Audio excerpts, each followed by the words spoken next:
So there seems to be silence now, whereas over the weekend things were very loud indeed. We're talking about the Sky News story here, where it's been announced that cracks in Russia's facade have suddenly arisen.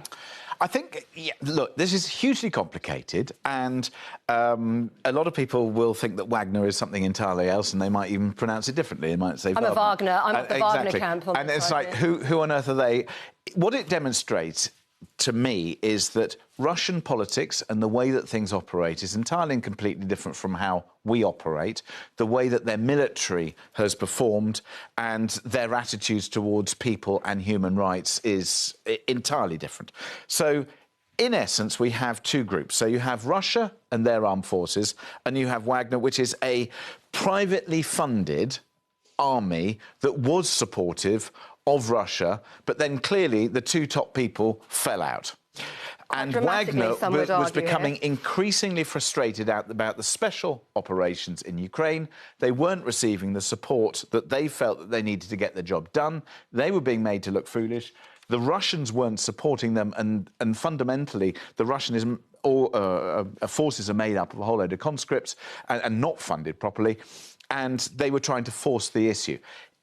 What we don't know is what deal was struck between Putin and the leader of Wagner, and indeed whether or not this is an indication that things are not well behind the scenes. Has Putin been made to look weak, though, would you argue, Gemma? Yeah, and that will be a massive problem for him. And it is interesting, as you say, James, I don't think anybody knows exactly what's going on. That is the nature of Russia, the propaganda that goes out, Putin's control, and the fact that this is even being discussed, like, it leads you to think, well, how come now he's the leader of this Wagner, whatever. Wagner. We'll go with Wagner, is in Belarus. Like, it's amazing that he's still alive. And the US, of course, are using this as proof to say that Putin's grip is weakening and that perhaps...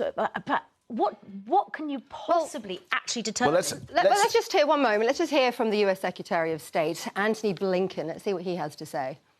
First of all, what we've seen is extraordinary, and I think you've seen cracks emerge that weren't there before. So think about it this way. 16 months ago, Russian forces were on the doorstep of Kyiv, Ukraine, thinking they were going to take the city in a matter of days, erase the country from the map. Now, they had to be focused on defending Moscow, Russia's capital, against mercenaries of Putin's own making. Or Moscow. Or Moscow. Well, you see, when we talk about Wagner or Wagner, I think it's important to say Wagner because it distinguishes from it. But I think let's not be under any pretense. The guy who leads this, Yevgeny Prigozhin, these guys are not nice guys. No. And let's be clear about the power that they wield and also the morals, or rather lack of them. And also the deal that they've met. Who's going to uphold that deal? Yeah. Yeah, and then also, you know, the Belarusian president, Alexander Lukashenko, I mean, you know, the relationship between them and their support for Russia and what's going on here, and the billions and billions and billions of pounds and money that we're talking about, that these individuals have amassed as a result of the pillage from their nations and the power that it gives them personally, is what this is about. And yet it's also about a country that is hugely powerful, has incredible resources, even if, you know, economically speaking, it's no match for either China or America. The tectonic plates of how we thought our world is governed have changed.